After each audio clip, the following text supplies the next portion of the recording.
Hello, everyone, and welcome back to the Everyday English podcast, where learning English is easy and fun. I'm Anna. And I'm Mark. We're so happy you're here with us today, learning and growing your English skills. Yes, we are. And Mark, before we start, I have a question for you. Do you remember the first time you tried to speak in a foreign language? Oh, do I? I was in a French class. My teacher asked me, Comment ça va? Which means, how are you? And I knew the answer. I knew I should say, Je vais bien, merci. But I just looked at her. My face was red. My heart was beating so fast, I couldn't say anything. Yes, that feeling. Your brain knows the words, but your mouth, it just stops working. Exactly. And that is our topic for today. We're talking about a very common problem. Why you freeze when speaking English. You know the word in your head, but when you open your mouth, nothing comes out. It happens to everyone. It really does. So if you have ever felt this, you are not alone. Today we will talk about why this happens and share some simple ideas to help you feel more confident. We want you to know I'm not alone. So let's start with the big question. Why? Why do we freeze? Anna, what's the first reason that comes to your mind? I think the biggest reason is fear. Fear of making a mistake. Fear that people will laugh. Fear of having a bad accent. Yes, fear is a huge one. Let's call it the fear of being wrong. In our heads, we have a perfect sentence, but we are scared it will not be perfect when we speak. So sometimes we think it's better to say nothing. That's so true, and this fear makes us overthink. Overthink? What does that mean, overthink? To overthink means you think too much. You think and think and think. For example, you want to say, "Can I have a coffee, please?" But then you think, wait, is it can I or may I? Is my pronunciation good? What if they don't understand me? You think so much that the moment to speak is gone. You freeze. Yes, the thinking part of your brain is working too hard, and it stops the speaking part. It's like too many computer programs are open at the same time, and the computer freezes. That's a perfect way to explain it, Mark. Our brain is like a computer that freezes. Now, let's imagine some real situations. Let's talk about being in an English class. Okay, situation number 1.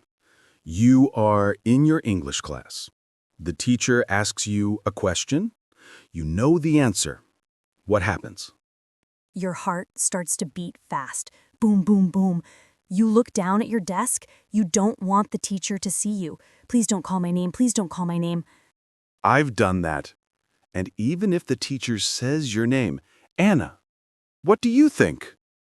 I, it is nice? And inside your head, you are screaming, I know this. I know the answer. Why can't I speak? It's a terrible feeling, but it's so normal. Let's try another situation. This is a big one. Talking to a native speaker. For example, you are in a coffee shop in London or New York. Oh, this is a scary one. You need to order a drink. You practice in your head. A medium latte, please. You say it again and again. A medium latte, please. A medium latte, please. Then you go to the counter. The server looks at you and says, Hey, what can I get you today? And suddenly, your mind is empty, blank. You forget the word medium. You forget latte.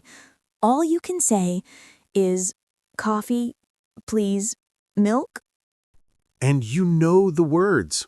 You know medium latte. But in that moment, with a little pressure, the words disappear. This happens because you are nervous.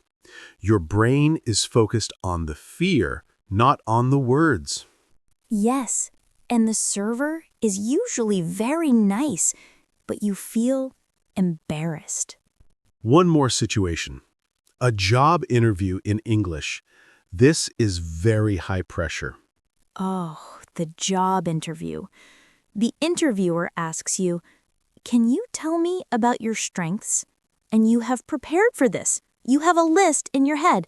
I am a hard worker. I am organized. I learn quickly. But during the interview, you're so nervous. You want to speak perfectly. So you start one sentence, I am a, and then you stop. You're searching for the perfect word. Is hard worker the best? Maybe dedicated? What is the difference? And the silence becomes longer and longer. You freeze. It's a nightmare. So, we have fear, we have overthinking, and we have pressure. These are the main reasons we freeze. So, what can we do? We are not going to give a magic solution today, but we want to share 1 or 2 simple ideas to help you feel better. Yes. The first and most important thing is be kind to yourself. Yes, this is so important. When you freeze, what do you say to yourself? I am so stupid. My English is terrible, right? But this is not true, and it is not helpful. Freezing is not a sign that your English is bad. It is a sign that you are learning. It is a normal part of the process. So you need to change the voice in your head. Exactly. Instead of saying, I'm stupid, you can say, it's okay. I was nervous. Next time will be better. This small change in your thinking can make a big, big difference. The second idea is to practice small, easy phrases. These are phrases you can use when you freeze, because sometimes you will freeze, and it's helpful to have something easy to say. Mark, let's give our listeners some examples. These are like your emergency tools for conversation. Okay.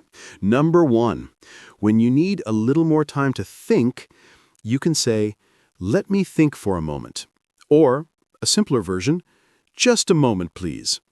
Repeat after me, everyone. Let me think for a moment. Just a moment, please. Perfect. These phrases are great because they tell the other person, please wait, I am thinking.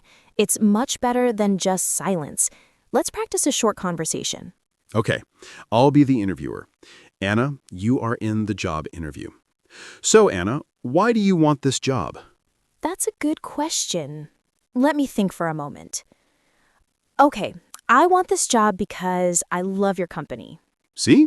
It sounds so natural and confident. It gives you time to breathe and find your words. Another great phrase is, could you repeat that, please? Sometimes we freeze because we are nervous we didn't understand the question. Asking someone to repeat is a perfect and normal thing to do. Yes. Let's all practice that. Could you repeat that, please? And a simpler one. Sorry, one more time? Sorry, one more time? Wonderful. Now, let's talk about a very common mistake. A mistake that makes freezing worse. Okay, what is it? The mistake is trying to be perfect. Many learners think, I must speak with perfect grammar and no mistakes. But this is not true. Native speakers make grammar mistakes all the time. We really do. I say and all the time. I sometimes use the wrong word. The goal of communication is not perfection. The goal is to understand and be understood. Exactly. If you want a coffee, it's better to say, coffee, milk, please, and get your coffee than to say nothing because you are searching for the perfect sentence. So remember, don't let perfect be the enemy of good. Your English can be good and still be very, very effective. I love that. Okay, let's do a quick recap of what we talked about today. We talked about why we freeze, because of fear, overthinking, and pressure. We talked about real situations in the classroom, ordering coffee, and in a job interview. And we shared 2 simple ideas to feel better. First, be kind to yourself. And second, practice some easy emergency phrases. Let's repeat those important phrases one more time. Slowly. Repeat after us. Number 1, let me think for a moment. Number 2, just a moment, please. Number 3, could you repeat that, please? And number 4, sorry, one more time? Excellent. Practice these phrases. Say them in the mirror. They are your friends. And remember the most important message from today. You are not alone. Every single English learner, including us when we learned other languages, has frozen. It is a normal part of learning. It means you are trying. And trying is the most important part. Well, that's all the time we have for today. Thank you so much for listening to the Everyday English podcast. If you enjoyed this episode, please help us grow. You can subscribe to our channel on your favorite podcast app. And if you're on YouTube, we would love it if you gave us a like and left a comment down below. Tell us about a time you froze speaking English. We love reading your stories. Your support helps us keep making these lessons for you. We are a community, learning together. Keep practicing your English every day. You can do it. See you next time.